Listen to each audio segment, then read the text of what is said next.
안녕하세요. 콩쌤의 사회 강의 시간 시작하도록 하겠습니다. 오늘은 고조선에 대한 얘기와 삼국이 어떻게 시작됐는지 그 모습에 대한 얘기를 나누도록 하겠습니다. 먼저 청동기 시대의 최초의 국가는 고조선입니다. 그래서 우리는 최초 국가 고조선에 관련된 이야기가 있는데요. 그것을 단군 왕검의 이야기 라는 걸 통해서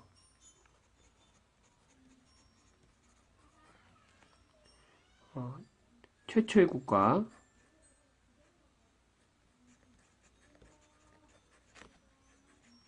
고조선에 대한 얘기를 나눌 거예요.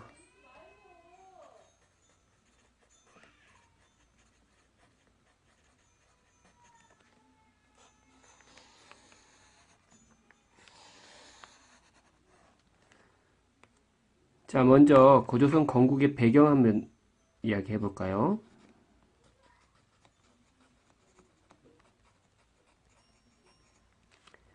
자, 마을 단위로 지금 그림에 나온 것처럼 마을 단위로 살면서 사람들이 지배자를 원하게 됩니다. 리더가 필요한 거겠죠. 그리고 지배받는 사람이 생기게 됩니다. 이것을 계급제도라고 합니다. 또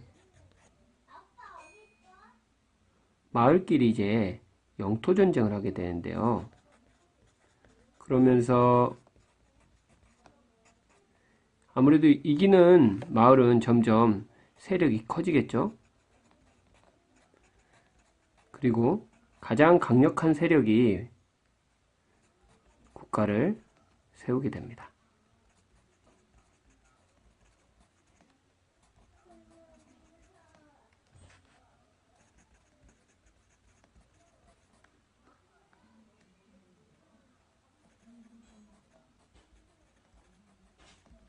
자, 이것이 바로 고조선의 배경입니다. 자, 그러면 단군왕검 이야기 한번 해보겠습니다.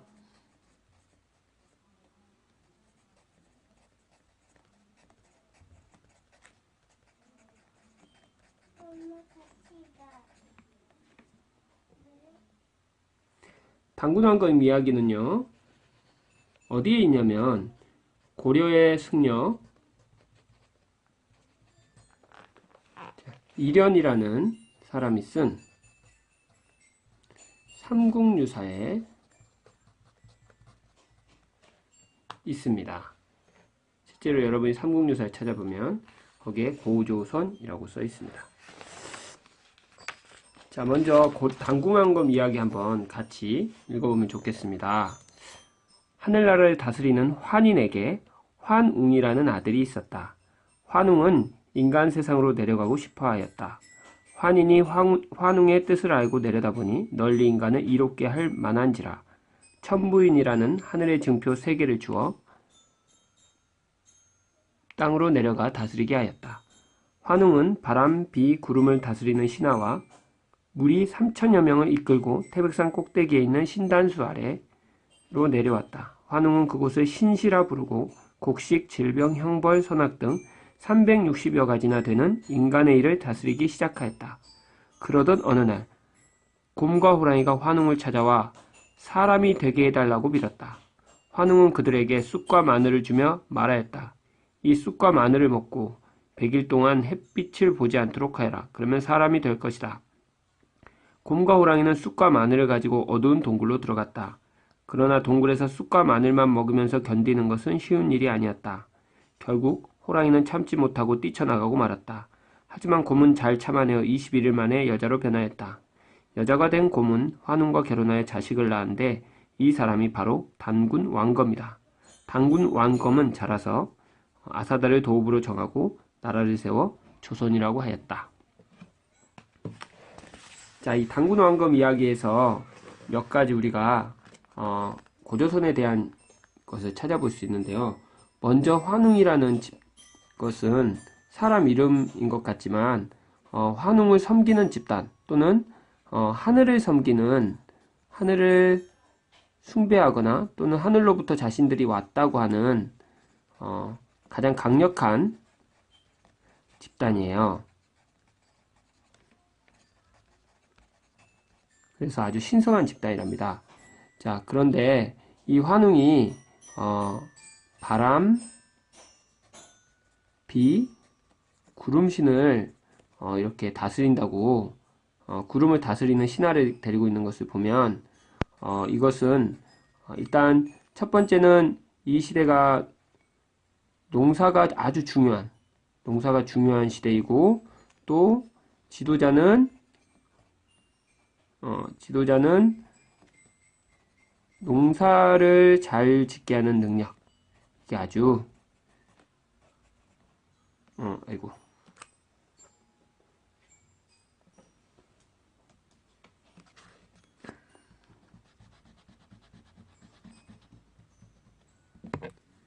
지도자의 능력은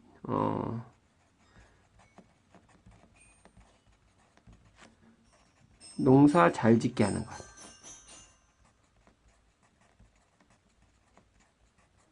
것이라는 점을 알 수 있습니다. 그리고 여기 보면 그 사람이 된 곰이 나오는데요. 이 사람이 된 곰과 호랑이는 여기서 뭘 말하냐면 곰을 숭배하는 곰이나 호랑이를 숭배하는 집단을 얘기하고요. 이 집단 중에 곰이 환웅과 결혼을 하게 되죠. 이 말은 하늘을 섬기는 집단과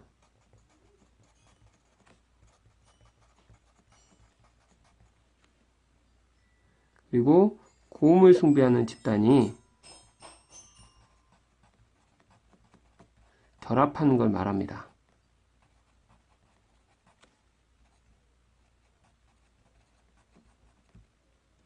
자, 그래서 여기 나오는 단군왕검이란 말이 나오는데요. 단군왕검이란 말이 나오는데 이 말은 합성어인데 무슨 말이냐면 아이고 잘못 썼네요. 단군왕검입니다. 단군왕검 제사를 지내는 사람, 하늘에 제사를 지내는 사람이라는 뜻의 단군하고요. 그리고 지배자, 지배자를 뜻하는 왕검이란 말이 합쳐진 말입니다. 자, 국가가 됐다는 것은 뭐가 있어야 될까요? 네, 법이 있어야 합니다.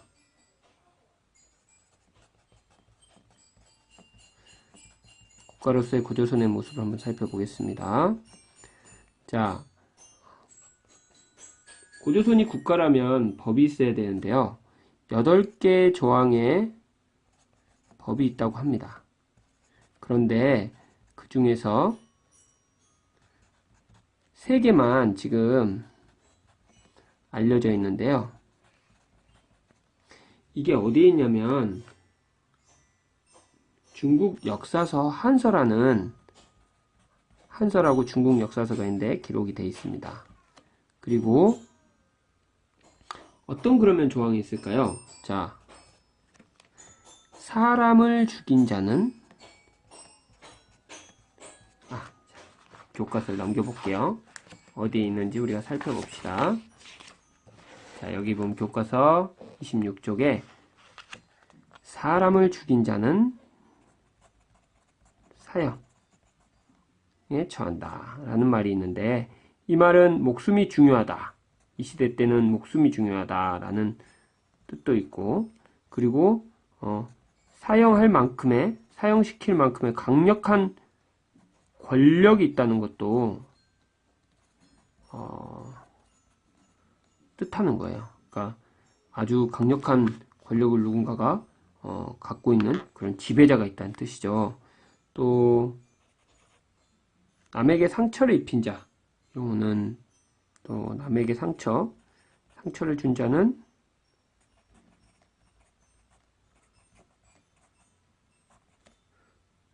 곡식으로 갚는다.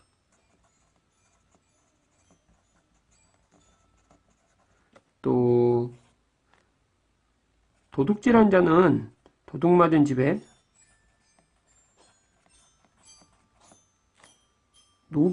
노비로 삼거나, 만약 그런 죄를 면하려면 50만 전을 벌금으로 내는, 이런 건 좀, 노비는 좀 쉽지 않지만 50만 전의 벌금을 내는 거는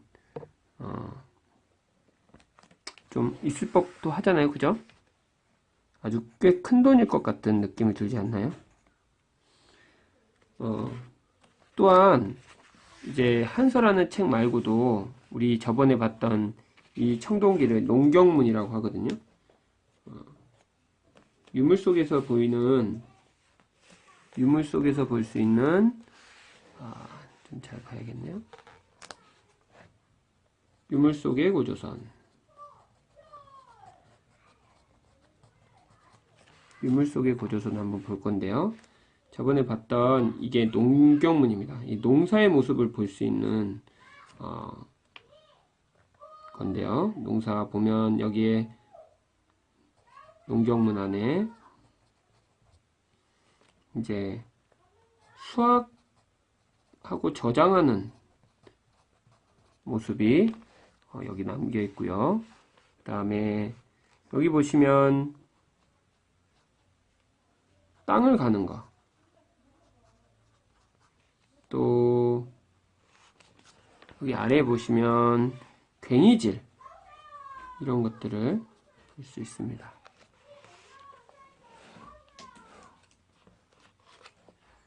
그리고 다음 쪽에 보면 이제 미송인식 토기로 민무늬 토기가 있는데요. 자, 생활도구 어떤 것들이 있는지 보면 민무늬 토기, 여기 보면 민무늬 토기가 있고요.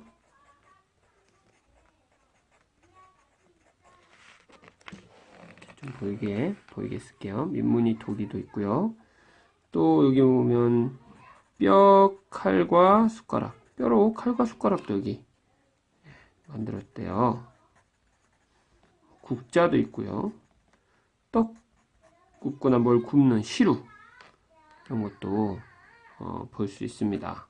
그래서 이 민무늬 토기는 이제 신석기 시대에는 빗살무늬 토기를 썼는데, 민무늬 토기는 이렇게 바닥에 놓을 수 있게 만들어져 있습니다.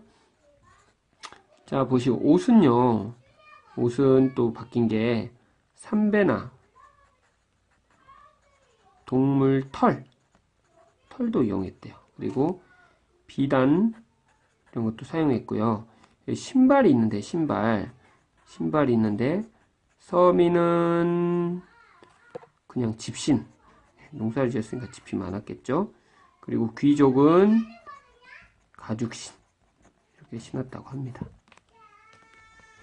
그리고 이렇게 집도 살펴보면, 집은